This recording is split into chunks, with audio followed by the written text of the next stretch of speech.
Assalamualaikum warahmatullahi wabarakatuh. Selamat bertemu kembali di podcast Jatinegara. Podcast kali ini yaitu mengupas tentang Hari Gizi Nasional dengan tema Pilih Makanan Bergizi untuk Keluarga Sehat. Di mana Hari Gizi Nasional tahun ini yaitu tahun ke-65 tepatnya di tanggal 25 Januari kemarin ya. Masih lah ya, masih ada sedikit lah ya waktunya ya betul. Gitu. Dan narasumber kita kali ini yaitu saya perkenalkan, namanya Mbak Siva. Mbak Siva ini selaku penanggung jawab gizi gizi kesehatan masyarakat di Puskesmas Jatinegara. Halo Mbak Siva. Apa kabar? Alhamdulillah baik Ibu. Jadi kita 30 menit ke depan ya kita akan bincang-bincang seputar pilih makanan bergizi untuk keluarga sehat. Jadi yang dimaksud makanan bergizi itu seperti apa sih? Karena selama ini kita selalu makan harus bergizi gitu kan. Itu seperti apa Mbak? Ya. Baik, makanan bergizi itu sebenarnya adalah makanan yang mengandung nutrisi ya. Jadi nutrisinya itu terdiri dari sumber karbohidrat, kemudian protein sehat, lemak yang sehat, kemudian ada vitamin dan mineral. Jadi itu yang dibutuhkan untuk tubuh untuk bertumbuh, berkembang dan juga untuk berfungsi dengan baik. Nah, jadi makanan bergizi itu untuk menjaga kesehatan tubuh dan kualitas dari tubuh kita sendiri. Itu yang termasuk dengan makanan yang bernutrisi dan atau makanan bergizi lah ya. Betul. Jadi untuk daya tahan tubuh, untuk biar kalau anak-anak untuk tumbuh kembangnya kali ya seperti itu. Nah, untuk memilih makanan bergizi itu yang penting itu seperti apa tuh buat bagi keluarga kita itu Mbak Siva? Baik, kalau untuk keluarga sendiri kan biasanya satu keluarga itu ada terdiri dari anak-anak, kemudian ada orang dewasa, ada orang lansia seperti itu ya. Bisa jadi ada lansia ya di situ ya. Nah, kalau untuk anak-anak sendiri itu tentunya kita untuk menjaga dia saat bertumbuh ya, untuk mendukung tumbuh kembangnya.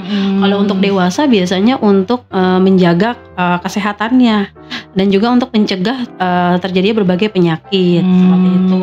Dan makanan bergizi itu juga untuk membantu kita menjaga energi, memperkuat sistem kekebalan tubuh dan juga meningkatkan kualitas hidup di setiap masing-masing anggota keluarga. Jadi harus memilih makanan-makanan bergizi itu supaya seperti itu ya. Betul. Satu makanannya ya kenapa? Betul. Contoh makanan yang bergizi dan sebaiknya ada di dalam menu keluarga itu seperti apa? Baik, jadi kayak kalau kita kenal itu sekarang dalam isi piringku ya. Jadi setiap satu kali makan harus ada apa aja sih? Gizi seimbang itu ya. Gizi seimbang. Oh ya, sekarang sambil info juga nih betul. Ibu. Kalau mungkin kita dulu kenalnya 4 sehat 5 sempurna. Betul. Nah, sekarang itu sudah tidak 4 sehat 5 sempurna, tapi gizi seimbang. Apa sih gizi seimbang itu? Jadi dalam satu kali kita makan atau isi piring kita itu terdapat ada sumber karbohidrat, kemudian sumber vitamin, mineral dari sayur dan buah, kemudian ada sumber lemak, itu juga lemak yang sehat ya. Terus ada protein dari hewani maupun nabati seperti itu. Jadi harus seimbang lah ya. Lengkap. Kalau dulu 4 sehat 5 sempurna itu susu ya sempurnanya ya. Kalau sekarang proteinnya tidak hanya dari susu. Betul. Susu dibutuhkan tapi dia susu rendah lemak untuk mencukupi kebutuhan kalsium. Tapi tidak sempurna dengan susu. Susu itu salah satu contoh protein hewani biasanya seperti itu. Terus untuk contoh memilih makanan bergizi yang tepatnya itu seperti apa?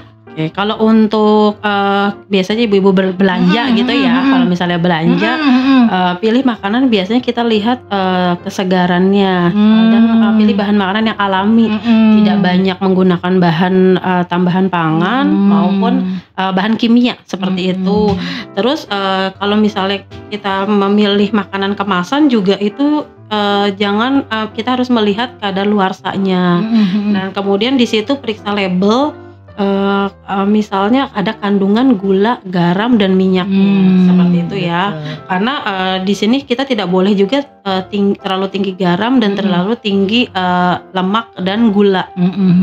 Berpengaruh juga dengan penyakit tidak menular seperti itu. Jadi itu yang perlu diperhatikan saat ibu-ibu mungkin ya belanja ya, ibu-ibu lagi belanja ke pasar gitu atau ke supermarket ya. Jadi diperhatikan sekali terutama makanan yang yang berkaleng atau kemasan ya. Jadi selama ini kita masih sedikit yang melihat kadaluarsanya, apalagi komposisinya itu sangat-sangat belum terbiasa masyarakat kita melihat seperti itu. Jadi sekarang ayo kita biasakan untuk melihat komposisi dari bahan makanan yang kita beli. Betul. Selain komposisi sama tanggal kadaluarsa juga. Betul, sama tanggal kadaluarsanya. Yang pastinya yang tidak kalah pentingnya itu pilih bahan makanan yang segar. Betul. Pastinya ya. Yang itu segar. Yang penting diutamakan yang segar dulu. Segar. Kalau toh ada yang makanan kaleng ya itu lihat labelnya ya. Labelnya. Terus untuk makanan bergizi nih, manfaatnya apa sih buat anak-anak terutama itu Mbak Siva? Kalau untuk anak-anak sendiri ya, karena anak-anak dia dalam masa pertumbuhan dan perkembangan itu memang berguna untuk mendukung tumbuh kembangnya. Jadi untuk perkembangan otaknya juga seperti itu. Terus nutrisi yang cukup juga untuk meningkatkan daya tahan tubuh anak biar tidak cepat sakit. Karena kan akan mempengaruhi juga sama kemampuan dia dalam menerima pelajaran seperti itu. Jadi konsentrasi betul. Terus makan bergizi juga untuk mencegah kesehatan jangka panjang seperti itu. Jadi kayak gini, mungkin sebelumnya kita kalau lihat anaknya gemuk sehat nih gitu ya. Padahal kalau terlalu gemuk juga berbahaya gitu. Betul, jadi bisa jadi obesitas ya. Iya. Berarti nggak zaman lagi kita punya anak kecil nih. Anak kecil gemuk menggemaskan gitu ya. Tapi makin kesini kayaknya hal itu kurang bagus juga ya.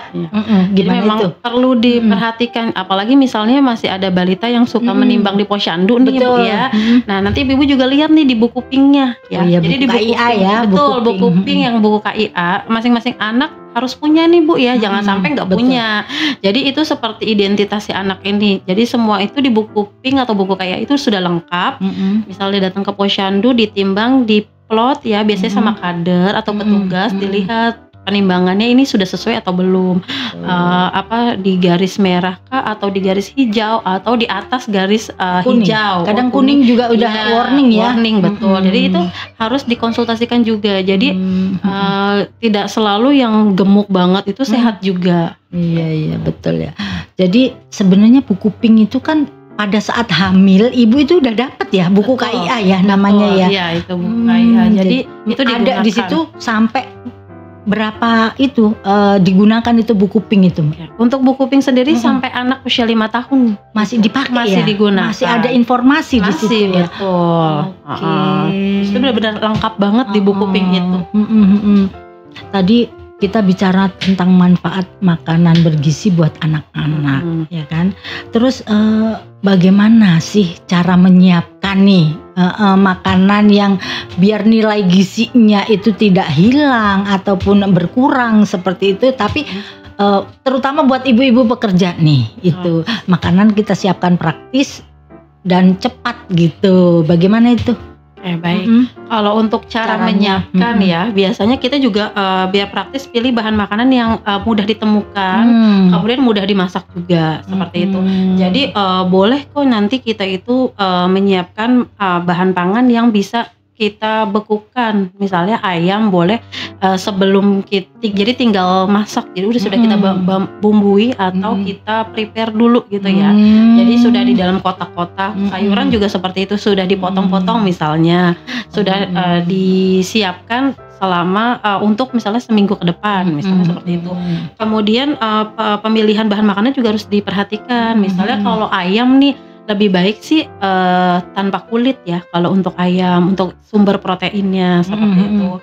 Nah untuk untuk cemilan, untuk cemilan kita biasanya mungkin sebelumnya seringnya cemilannya dari yang gula, yang keripik, yang snack gitu loh ya. Nah mungkin dari sekarang coba kita untuk menyiapkan buah. Seperti itu ya. Untuk buah-buahan yang alami ya, untuk buahnya juga yang alami, bukan buah kalengan ya. Betul. Buahnya yang alami seperti itu. Jadi memang apa ya, untuk biar praktis, misalkan pada saat libur ya. Betul. Nah, pada saat libur, ibu-ibu tidak bekerja, kita siapkan, kita beli bahan makanan, tapi terus kita mempersiapkan dalam setiap hari menunya ini, hari Selasa menunya ini, sampai mungkin bisa jadi satu minggu ke depan ya, bisa disiapkan masing-masingnya. Jadi biar tinggal langsung praktis untuk memasaknya. Satset, betul. Terus dari komposisi, dari pemilihan menu makanan sekarang, apa yang harus dihindari dalam memilih makanan sendiri itu untuk keluarga agar tetap sehat tentunya ya. Untuk bahan makanan yang dihindari misalnya gitu ya. Nah, biasanya kita harus menghindari banyak dengan menggunakan gula tambahan, gula berlebih, kemudian yang tinggi garam dan juga lemak jenuh biasanya gitu. Lemak jenuh tuh biasanya, maksudnya apa itu lemak jenuh? Digoreng-gorengan, yang sering digoreng ya. Pemilihan seperti itu. Kemudian makanan cepat saji juga tidak boleh terlalu sering, gitu, harus dihindari. Fast food itu ya. Fast food, betul. Terus makanan olahan tuh seperti makanan yang di kaleng-kaleng gitu memang ya, jadi tidak boleh terlalu sering, atau makanan yang dikemas-kemas, makanan kemasan yang menggunakan pengawet biasanya. Sarden itu juga itu kan kaleng itu ya, makanan kaleng. Nah, karena kan itu pasti dia menggunakan bahan pengawet, betul. Dan biasanya itu tinggi kadar natrium atau tinggi garamnya. Nanti bisa aja itu menyebabkan sekarang yang anak-anak kena hipertensi. Betul. Bisa jadi ya? Iya, bisa ada hubungannya. Apalagi anak-anak zaman sekarang juga untuk cemilan-cemilannya itu dia banyak yang dia konsumsinya tinggi kalori tapi sedikit banget zat gizinya, gitu, minim zat gizi seperti itu. Jadi kalau bisa sih kita pastikan untuk keluarga kita itu pilih makanannya yang bahan makanannya alami, kemudian yang segar, dan untuk memastikan keluarga kita itu dapat manfaat gizi yang optimal. Betul. Jadi banyak sekali ya yang harus kita perhatikan. Konsumsi makanan, bagaimana kita bijak memilih bahan, memilih makanan, dan memilih menu untuk keluarga kita supaya keluarga kita sehat. Terus untuk ada nggak sih tips-tipsnya? Tadi kan bagaimana mengolah praktis ya, makanan praktis tapi tetap bergizi. Ada nggak sih tips-tipsnya supaya kita menyiapkan di dalam 1 minggu biar praktis, biar satset katanya tadi itu. Ada nggak sih tips-tipsnya gitu, Mbak Siva? Ada beberapa tips ya yang bisa diikuti. Yang pertama tadi seperti udah dibilang ya, kita harus membuat daftar makanan atau masakan yang ingin dimasak selama seminggu nih. Kita bikin nih daftar makanannya apa aja sih yang kira-kira akan dimasak. Kemudian memastikan menu itu dia mencakup untuk seluruh keluarga. Jadi misalnya di dalam keluarga itu mungkin ada balita, ada dewasanya, dan ada lansianya. Itu harus sudah ada kelompok makanannya tuh udah tahu nih makanan utamanya dan sasarannya seperti itu. Jadi jangan sampai kita sudah membuat menu tapi nanti buat anak-anak ternyata ada yang menunya pedas-pedas atau yang seperti itu ya. Ikutin orang tuanya ya pedas. Betul, iya. Jadi kita harus perhatikan juga yang mau kita buat ini untuk siapa aja nih sasarannya. Nah, kemudian kita harus bikin variasi juga, jangan sampai bosen untuk keluarga juga. Cuma satu jenis aja gitu. Betul, iya. Misalnya masa pagi di Senin misalnya sayur, kemudian sayur sop, kemudian hari Rabu sayur sop lagi. Nah, jangan seperti itu. Jadi kita harus variasikan menu seperti itu. Dan yang terakhir bisa juga memperhatikan porsinya. Jadi harus sesuai dengan kebutuhan anggota keluarga. Jadi kita hitung juga nih, kita lihat. Nah tadi kan tentunya anak-anak dengan orang dewasa akan berbeda ya porsinya seperti itu. Jadi jangan agar tidak mubazir gitu ya. Jadi tidak terlalu banyak kita bikin menunya, tidak terlalu sedikit juga gitu. Dan boleh juga jika misalnya kita punya anak nih ya, misalnya anak, boleh kita ajak untuk bantu persiapkan itu seperti itu. Jadi misalnya di hari Minggu, di hari Minggu kita buat seminggu ke depan anak-anak libur sekolah, kita ajakin nih, yuk kita bikin prepare untuk menu seminggu ke depan. Jadi dia tahu juga, dilibatkan ya, dilibatkan. Kita. Jadi dia tahu juga, oh ini loh makanan yang bagus dalam yang makanan bernutrisi yang bergizi seperti ini, seperti itu. Sekaligus mengedukasi anak kita memilih makanan yang sehat itu seperti apa. Dan memang kalau kita lihat ya, anak-anak sekarang itu sangat susah sekali makan sayur. Betul. Apalagi ditambah dengan mudahnya sekali orang memesan makanan GoFood atau junk food lainnya itu gitu loh. Dengan jari aja kita sudah bisa langsung dapat makanan dan nyampe. Itu kan aktivitas fisiknya nggak ada. Iya betul. Sedangkan kalori yang masuk pastinya banyak. Belum garamnya yang ada di dalam makanan itu.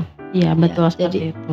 Artinya PHBS lagi ya, perilaku hidup bersih dan sehatnya yang perlu kita tekankan gitu.